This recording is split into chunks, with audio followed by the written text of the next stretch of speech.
தற்போது அண்மையில் கிடைத்த செய்தி. திண்டுக்கல் மாவட்டம் ஒட்டன்சத்திரத்தில் சாலையில் நின்றிருந்த ஆட்டோ மீது திடீரென மரம் சாய்ந்து விழுந்து விபத்துக்குள்ளானது. போக்குவரத்து பணிமனை எதிரே பழமையான மரம் வேரோடு சாய்ந்து விபத்துக்குள்ளானது. தற்போது அண்மையில் கிடைத்த செய்தியை பார்த்து வருகிறோம்.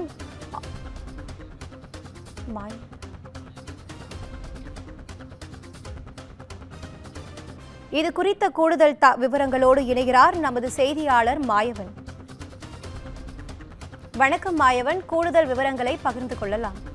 வணக்கம் இனிதா. திண்டுக்கல் மாவட்டம் ஒட்டன்சத்திரம் திண்டுக்கல் சாலையில் காளாஞ்சிப்பட்டி பகுதியைச் சேர்ந்த ஓட்டுநர் ஜெயராஜ் என்பவர் வழக்கம் போல திண்டுக்கல் சாலையில் உள்ள அரசு போக்குவரத்து பணிமனை எதிரில் தனக்கு சொந்தமான ஆட்டோவை நிறுத்தும் இடத்தில் ஆட்டோவை நிறுத்திவிட்டு இன்று அமர்ந்திருந்த போது எதிர்பாராத விதமாக ஆட்டோவின் பின்பகுதியில் இருந்த பழமையான மரம் ஒன்று வேரோடு சாய்ந்து ஆட்டோவின் மீது விழுந்துள்ளது. இதில் ஆட்டோ முழுவதும் அப்பளம் போல நொறுங்கி சேதமாகி உள்ளது.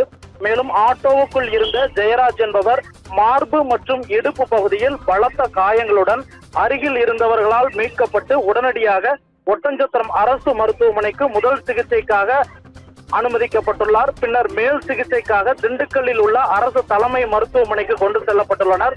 மேலும் திண்டுக்கல் சாலையில் ஆட்டோவின் மீது மரம் சாய்ந்து ஆட்டோ ஓட்டுநர் படுகாயமடைந்த சம்பவம் அப்பகுதியில் உள்ள பொதுமக்களிடையே பெரும் பரபரப்பை ஏற்படுத்தியுள்ளது. மேலும் திண்டுக்கல் சாலையில் மரம் விழுந்தது மதியானம் என்பதால் அப்பகுதியில் பெரும் விபத்து தவிர்க்கப்பட்டுள்ளது.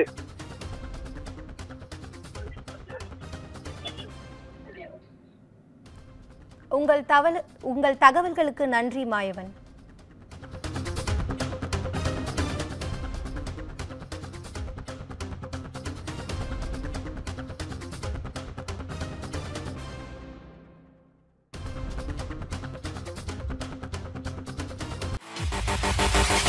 you